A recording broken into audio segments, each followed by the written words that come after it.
Hi friends, ಎಲ್ಲರಿಗೂ ನಮಸ್ಕಾರ. Welcome back to my YouTube channel. ಇವತ್ತು ಸೋಯಾಬೀನಲ್ಲಿ ಕೈಮಾ ಉಂಡೆ ಸಾರು ಯಾವ ರೀತಿ ಮಾಡೋದಂತ ತೋರಿಸ್ತಾ ಇದ್ದೀನಿ. ಸೋಯಾ ಕೈಮಾ ಸಾಂಬಾರು ಅಂತ ತುಂಬಾ ಟೇಸ್ಟಿಯಾಗಿರುತ್ತೆ. ನೀವು ಸಹ ಮನೇಲಿ ಟ್ರೈ ಮಾಡಿ. ಇನ್ನು ಯಾರೆಲ್ಲ ನನ್ನ ಚಾನಲ್ನ ಸಬ್ಸ್ಕ್ರೈಬ್ ಮಾಡ್ಕೊಂಡಿಲ್ವೋ ಈಗಲೇ ಸಬ್ಸ್ಕ್ರೈಬ್ ಮಾಡ್ಕೊಳ್ಳಿ.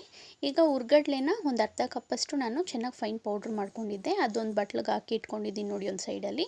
ಈಗ ಸೋಯಾನ ಒಂದು 2 ಅವರ್ ನೆನೆಸ್ಕೊಂಡಿದ್ದೆ. ನೆನೆಸಾದ್ಮೇಲೆ ಅದನ್ನು ಮಿಕ್ಸಿ ಜಾರ್ಗೆ ಹಾಕಿ ಮಿಕ್ಸಿಗೆ ಹಾಕ್ಕೊಳ್ತಾ ಇದ್ದೀನಿ. ಅಂದರೆ ತೀರಾ ನೈಸಾಗಿ ರುಬ್ಬೇಡ್ದು, ಸ್ವಲ್ಪ ತರಿ ಇರಬೇಕು. ಆ ಥರ ನಾವು ಮಿಕ್ಸಿ ಜಾರ್ಗೆ ಹಾಕ್ಕೊಂಡು ರುಬ್ಕೊಳ್ಬೇಕಾಗುತ್ತೆ. ಈಗ ಬಂದುಬಿಟ್ಟು ಅದು ನೀರನ್ನ ಸ್ವಲ್ಪ ಚೆನ್ನಾಗಿ ಹಿಂಡ್ಬಿಟ್ಟು ಅದನ್ನು ಮಿಕ್ಸಿ ಜಾರ್ಗೆ ಹಾಕ್ಕೊಳ್ಬೇಕು. ತೀರಾ ನೀರಂಗೂ ಇರಬೇಡ್ದು. ಈಗ ಖಾರಕ್ಕೋಸ್ಕರ ಅಚ್ಕಾರದ ಪುಡಿ ಹಾಕ್ಕೊಂಡಿದ್ದೀನಿ.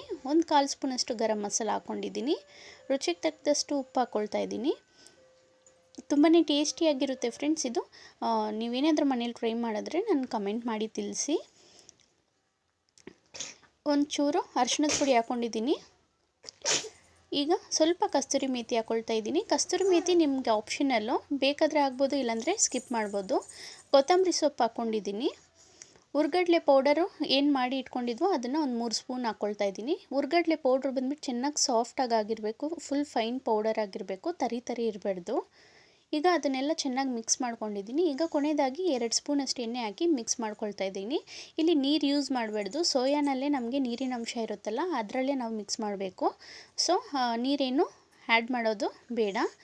ಕೊನೆಯದಾಗಿ ಮಾತ್ರ ಒಂದು 2 ಸ್ಪೂನ್ ಎಣ್ಣೆ ಹಾಕ್ಕೊಂಡ್ರೆ ಸಾಕು. ಈಗ ಉಂಡೆ ಕಟ್ಕೊಳ್ತಾ ಇದ್ದೀನಿ. ಈ ರೀತಿ ಎಲ್ಲ ಉಂಡೆನ ಮಾಡ್ಕೊಳ್ತಾ ಇದ್ದೀನಿ. ಉಂಡೆ ನಿಮ್ಗೆ ಯಾವ ಸೈಜ್ ಬೇಕೋ ಆ ಸೈಜ್ ಮಾಡ್ಕೊಳ್ಳಿ. ಮೀಡಿಯಮ್ ಬೇಕಾದರೆ ಮೀಡಿಯಮ್ ಮಾಡ್ಬೋದು, ಇನ್ನು ಸಣ್ಣದು ಬೇಕಾದರೆ ಇನ್ನು ಸಣ್ಣದು ಸಹ ಮಾಡ್ಬೋದು. ನಾನು ಮೀಡಿಯಮ್ ಸೈಜ್ ಮಾಡ್ಕೊಂಡಿದ್ದೀನಿ ಇಲ್ಲಿ. ಈಗ ಬಾಣಲಿಯಲ್ಲಿ ಎಣ್ಣೆ ಕಾಯಕ್ಕಿಟ್ಟಿದ್ದೆ. ಈಗ ನೋಡಿ ಉಂಡೆನ ಎಣ್ಣೆಲಿ ಬಿಡ್ತಾ ಇದ್ದೀನಿ. ತುಂಬಾ ಟೇಸ್ಟಿಯಾಗಿರುತ್ತೆ ನಿಜವಾಗ್ಲೂ. ಮತ್ತು ಇದು ಬಂದುಬಿಟ್ಟು ಮುದ್ದೆ, ಚಪಾತಿ, ರೈಸ್ ಬಾತು ಮತ್ತು ಗೀ ರೈಸು, ಇದಕ್ಕೆಲ್ಲ ಎಲ್ಲ ರೆಸಿಪಿಗೂ ಇದು ಚೆನ್ನಾಗಿರುತ್ತೆ. ನೀವು ಟ್ರೈ ಮಾಡಿ ನೋಡಿ ಬೇಕಾದರೆ. ಸೊ ನಾವು ಇವತ್ತು ಈ ಕೈಮಾ ಸಾಂಬಾರಿಗೆ ಮುದ್ದೆ ಮಾಡಿದ್ದೀನಿ. ಈಗ ನೋಡಿ, ಅಂದರೆ ಮೀಡಿಯಮ್ ಫ್ಲೇಮಲ್ಲಿ ಇಟ್ಕೊಂಡು ಚೆನ್ನಾಗಿ ಫ್ರೈ ಮಾಡ್ಕೊಳ್ಬೇಕಾಗುತ್ತೆ. ಇದು ಐ ಫ್ಲೇಮಲ್ಲಿದ್ದರೆ ಮೇಲ್ಗಡೆ ಕಲರ್ ಬಂದಿರುತ್ತೆ, ಒಳಗಡೆ ಬೆಂದಿರಲ್ಲ. ಸೊ ಹಾಗಾಗಿ ಮೀಡಿಯಮ್ ಫ್ಲೇಮಲ್ಲಿ ಇಟ್ಕೊಂಡು ಫ್ರೈ ಮಾಡಿಕೊಂಡು ಸಪ್ರೇಟಾಗಿ ಇಟ್ಕೊಳ್ಬೇಕಾಗುತ್ತೆ. ನೋಡಿ ಇವಾಗ ಇದಾಗಿದೆ, ಫುಲ್ ಕ್ರಿಸ್ಪಿ ಬರುತ್ತೆ.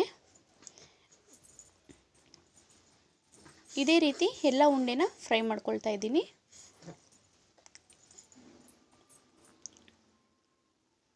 ನೋಡಿ ಈ ರೀತಿ ಇರುತ್ತೆ.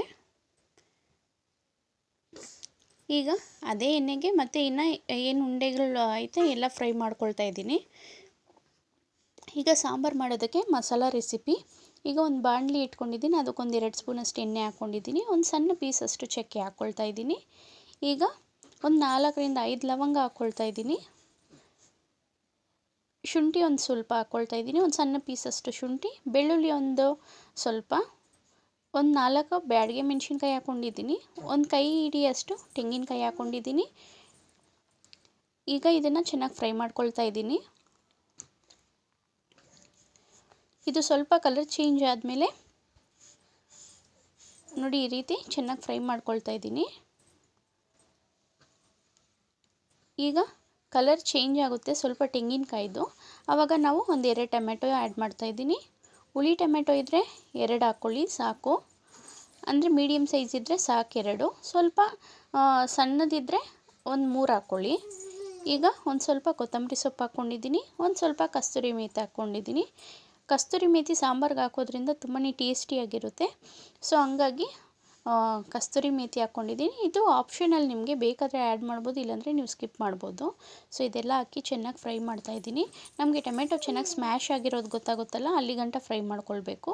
ಈಗ ನೋಡಿ ಇದಾಗಿದೆ. ಸ್ಟವ್ ಆಫ್ ಮಾಡಿ ಇದು ಫುಲ್ ತಣ್ಣಗಾದ್ಮೇಲೆ ಮಿಕ್ಸಿ ಜಾರ್ಗಾಗಿ ಚೆನ್ನಾಗಿ ಫೈನಾಗಿ ಪೇಸ್ಟ್ ಮಾಡ್ಕೊಳ್ತಾ ಇದ್ದೀನಿ.